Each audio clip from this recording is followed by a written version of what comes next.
If you are seeing this video, you are cooked. You missed the rapture. If you were hoping the rapture was gonna come so you didn't have to go to work tomorrow, I am sorry, you are cooked. You going to work. If you made social media posts happy about finally going home, I am sorry, you are cooked. September 24th came and went, and somewhere right now, there is a person sitting in an empty apartment they can't afford, staring at their phone, wondering why Jesus didn't show up on the time. Hey, to the person who sold me their car on September 21st, if this is September 24th and the rapture didn't happen, you're not getting your car back. Don't let anybody mock you. You are entitled to think that the rapture is coming. And if you believe that the rapture is coming, know that I completely support you. I'm going to ask you to send me a DM so I can give you my account information, because you can't take it with you. So you may as well just send it to someone who is kind and caring and supportive. I am absolutely able to take care of all the resources that you're going to leave behind. I look forward to hearing from you. They sold their car 2 days ago. They quit their job last week. They gave away nearly $2,000 to a random Uber driver because they were absolutely certain they wouldn't need money in heaven. But guys, here's the thing that should terrify all of us. When the rapture didn't happen, some of these people didn't get disappointed. They got dangerous. Relax. Let us unfold what's happening here. A bunch of Christians on social media think that tomorrow the 23rd is the rapture, and they've been posting all over social media about it. And people are having a lot of fun with it. But let's talk about religious psychosis for a moment, shall we? My husband wanted me to request off work for September 23rd. So I requested off and it was denied. And I wasn't stressing about it. But Thursday in the car, I prayed and I asked God, whenever the rapture happens, whether it is next week, next month, next year, can you please just arrange things where I can be home with my family when it happens? About 4 hours later, I was fired. That woman believes that God got her fired from her job so that she could spend the rapture with her family.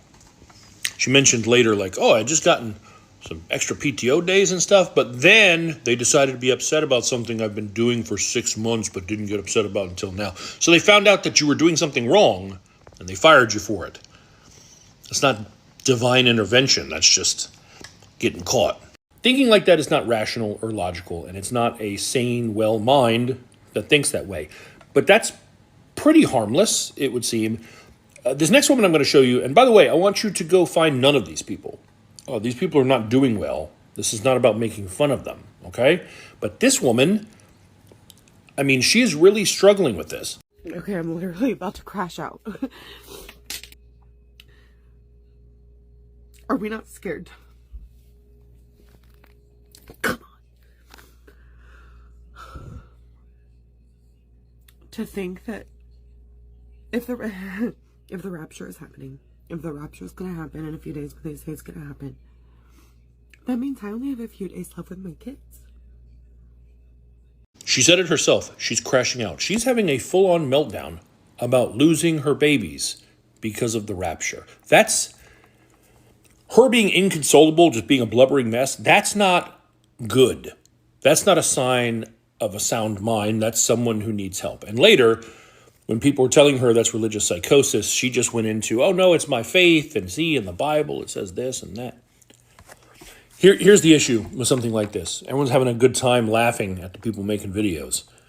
But this kind of psychosis, when there's a date and a time and an event, and you have people who are unwell, who are expecting something to happen, and then it doesn't because it won't, that is like a breeding ground for family annihilators, for example.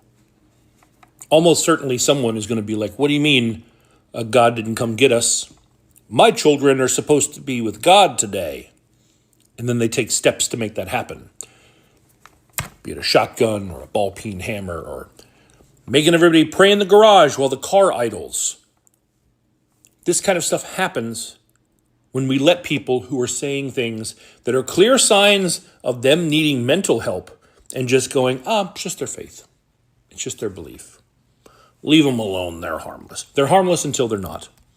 And this shit should not be normalized. If you are seeing this video, you are cooked. You missed the rapture. If you were hoping the rapture was gonna come so you didn't have to go to work tomorrow, I am sorry, you are cooked. You going to work. If you made social media posts happy about finally going home, I am sorry, you are cooked. You are already home. If you gave away all your belongings and money, I am sorry, you are cooked. You're going to be homeless. Now, if you are not seeing this video, congratulations. You may have been assassinated or you have been raptured. But if you are seeing this video, I am sorry, you are cooked.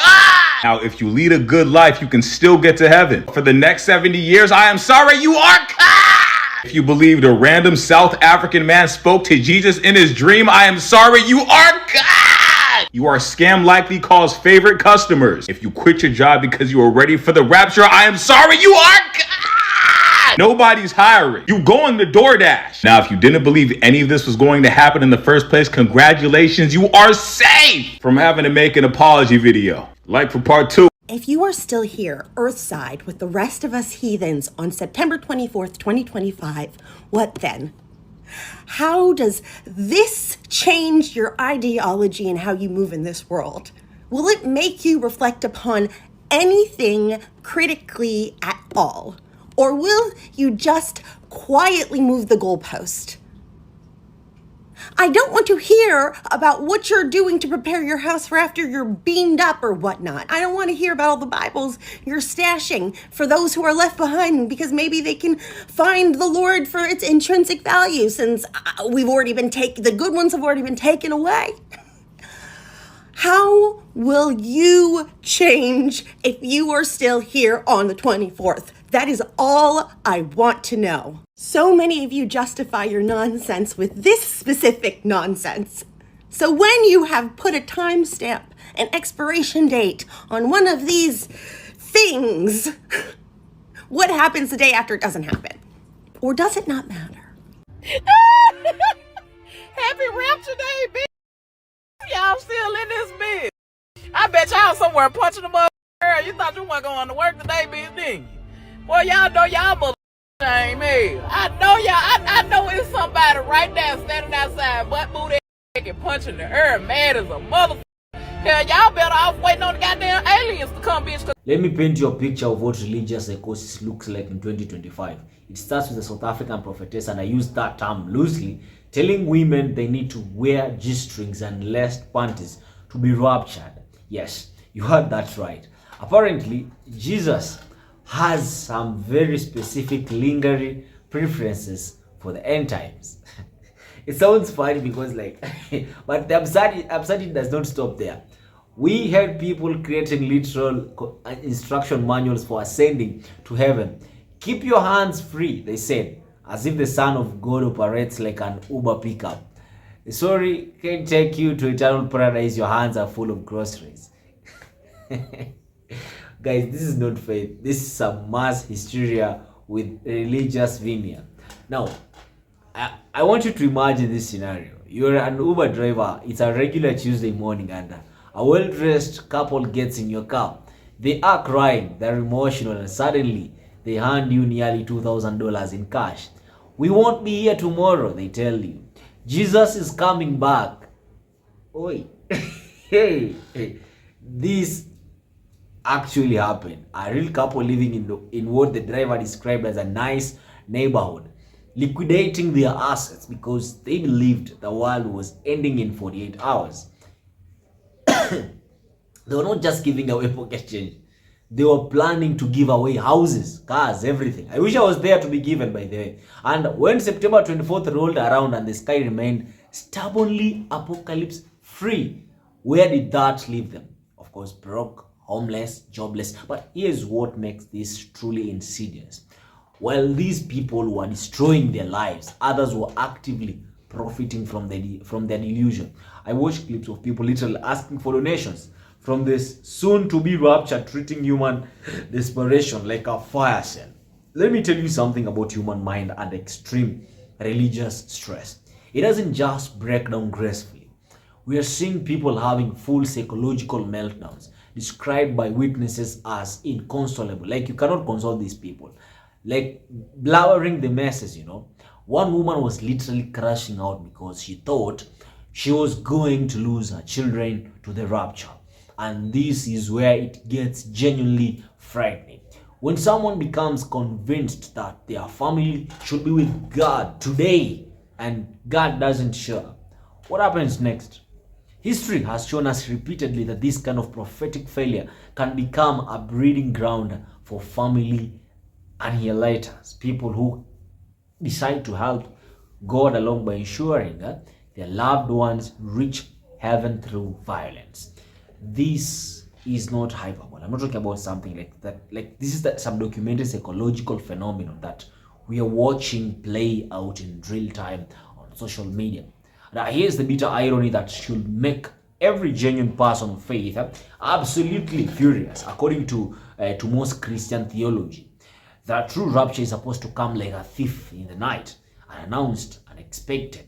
The very idea of setting a date contradicts that theological foundation these people claim to believe in. But false prophets don't care about theological consistency. They create their own. They care about control, about money, about power. They prey on people's deepest fears and hopes, turning faith into a weapon of financial and psychological destruction. And when I see someone defending this behavior as simply faith, I have to ask where is that line? At what point do we stop calling dangerous delusion religious freedom and start calling it what it is? Mental health crisis that requires intervention, of course, yes. And what makes this particular prophetic failure different from historical ones in the role of social media? They ain't isolated communities drinking poisoned Kool-Aid in remote compounds. These are people broadcasting their delusions to millions and millions of unsuspecting people, creating viral content out of their psychological breakdown. Yeah, we've turned human suffering into entertainment.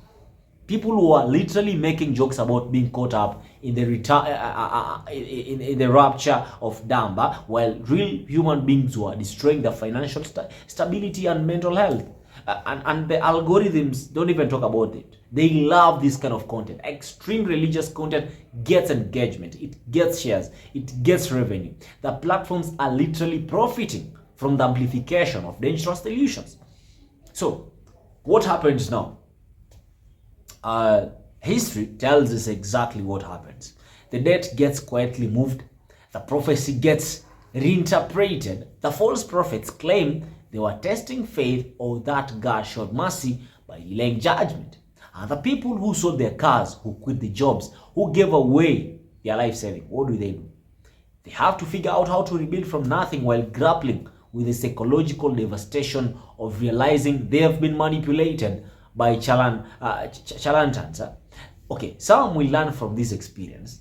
I hope they will develop critical thinking skills. They'll become more skeptical of anyone claiming to know God's exact timetable.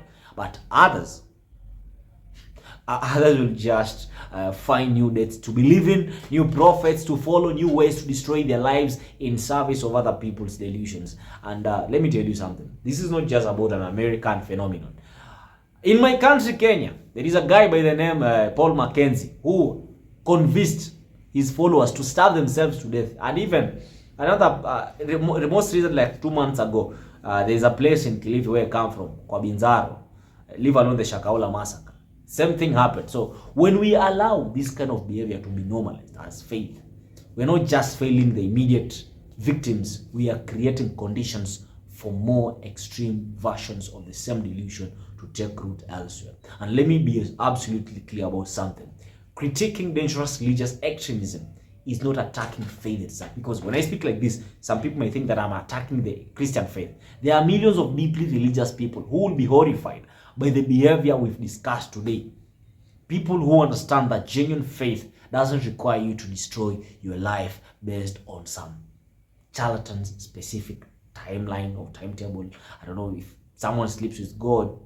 And the false prophets want you to believe it's an either or choice. Either you believe their specific claims completely, or you have to faith at all. This is a manipulation on one, and real faith is compatible with critical thinking, with skepticism towards human claims about divine revelation, with maintaining your own responsibilities to yourself and your family. But here's what really disturbs me personally.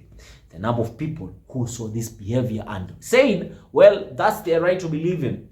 The number of people who treated dangerous delusions as if it were just a lifestyle choice, where someone is having a complete psychological breakdown in public when they are making decisions that will leave them homeless and destitute, when they are displaying clear signs of disconnection from reality.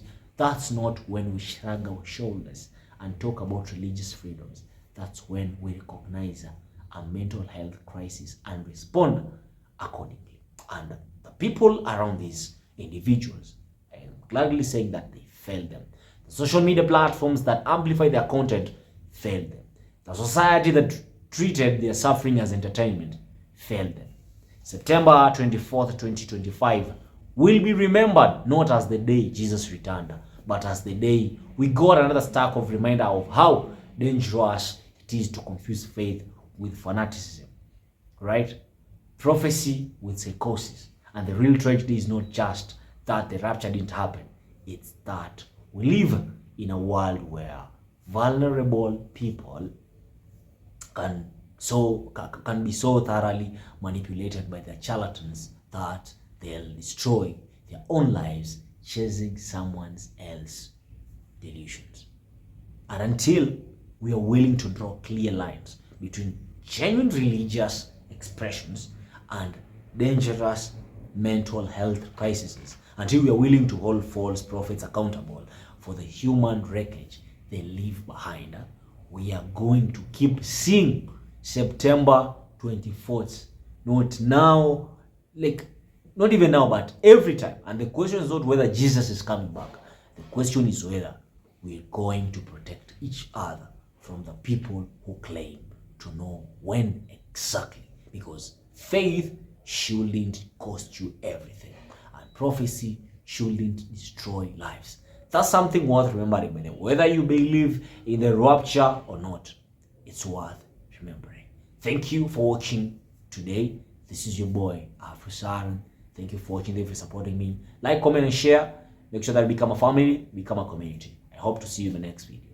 But don't get brainwashed by religion, please.